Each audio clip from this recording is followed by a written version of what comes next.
what's up, Giants fans, Hub watchers, YouTube subscribers, Twitter and Instagram followers? It's Kush back at it again with another Giants update video. Shout out to the members as well. You guys have been great in the channel support.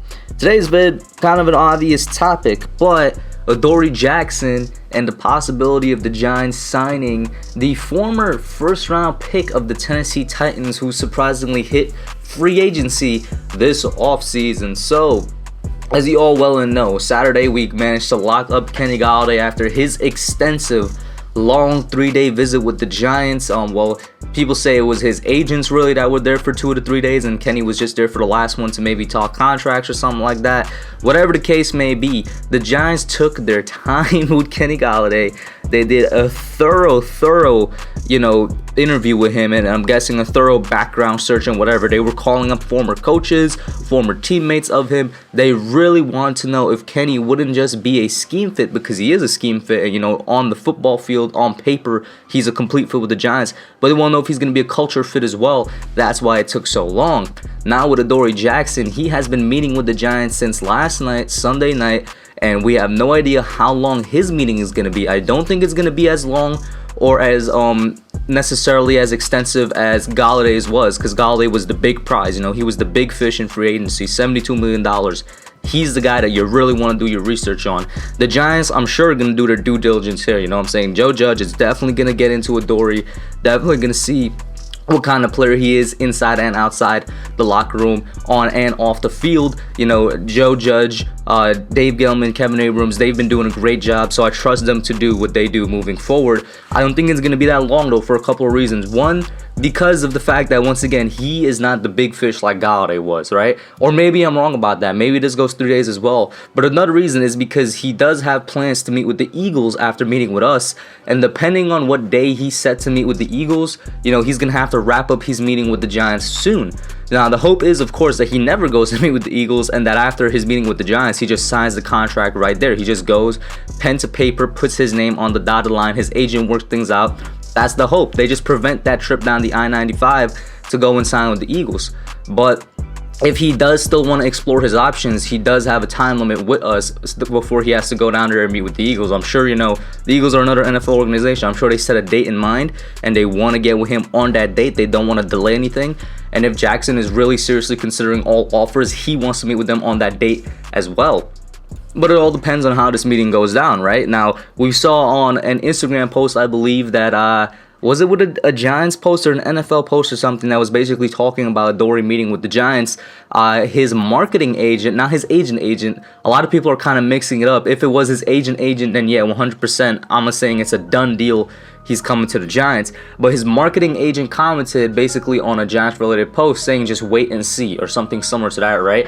And then also later that night, also on Instagram, and this is what got me really convinced that he's going to come here, Adoree started following all of the Giants players, even Dion Lewis, who's no longer on the team, but he started to follow all the Giants players. Leonard Williams, Shep, Kenny, all of them, he started following them. And the reason I'm like, some of you are like, well, that's not really concrete information, but the reason I believe it is because right before Kenny signed with us on Saturday, people noticed he started following all the Giants players on Instagram as well. You don't really start following players of a team that you're considering signing. You start following them when you're like, okay, I know I'm gonna sign here. So that's why part of me thinks, all right, then he's coming here. Another part is, of course, he fits really well, man. He's coming from Tennessee, and Tennessee is not a joke of an organization. They're not a joke of a team. They have a pretty strict policies over there with Mike Vrabel. Mike Vrabel is a good coach. He's a hard coach. Very as people say, he's not part of the Belichick coaching tree because he was a player for Belichick, but he has Patriot-esque tendencies with the way he runs his ship, as does Joe Judge, right? So he fits there. In my opinion, he's going to fit the culture just fine, because Tennessee's culture is one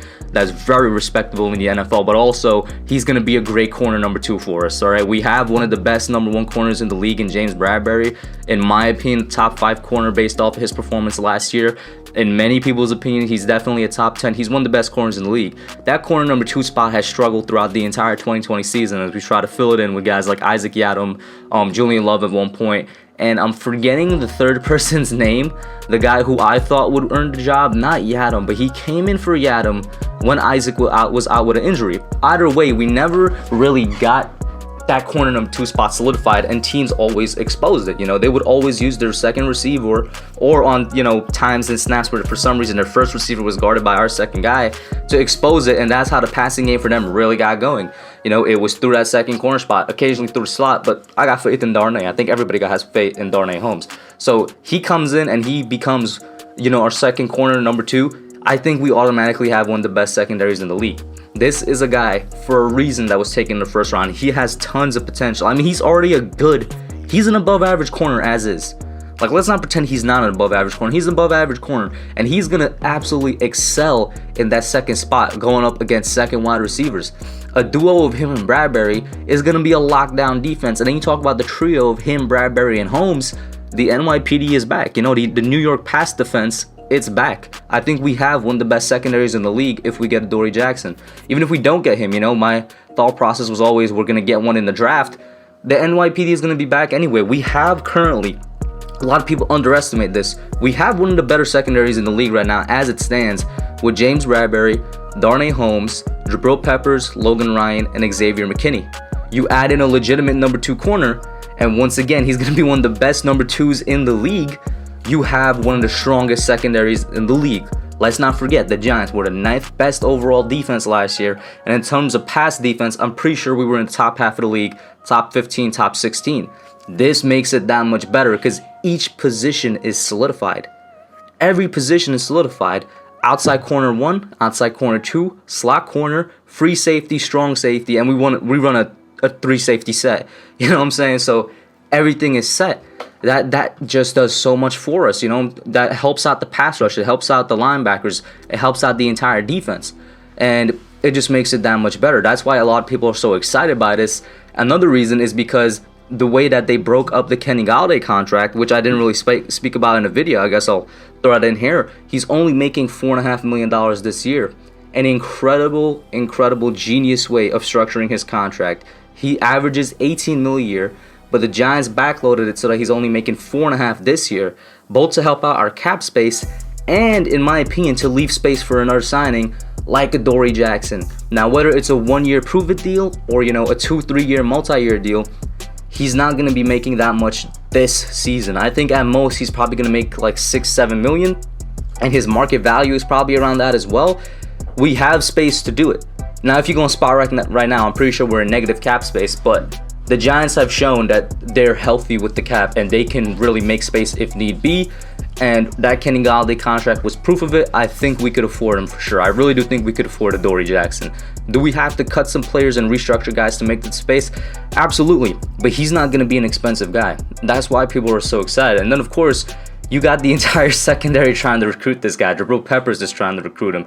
Darnay Holmes is trying to recruit him. Of course, Logan Ryan is trying to recruit him. Everybody's trying to recruit him, so they all want him here. And trust me, it's a good thing for a player when they see that, you know, his potential teammates want him, and of course the fan base wants him. I know you guys saw, or you guys know that Kenny saw all of our tweets. Adoree is seeing all of our tweets as well. But that's it for now. Put your thoughts down below and let me know what you guys think. Do you want Adoree? What's your chances? You know, what do you think our chances are of getting him? And don't forget, tonight is going to be the live show, live Q&A, Just Chillin' Podcast. That's it for now. I'm out. Thanks for watching. Don't forget to like, comment, subscribe, and share. I'll catch y'all in the next one.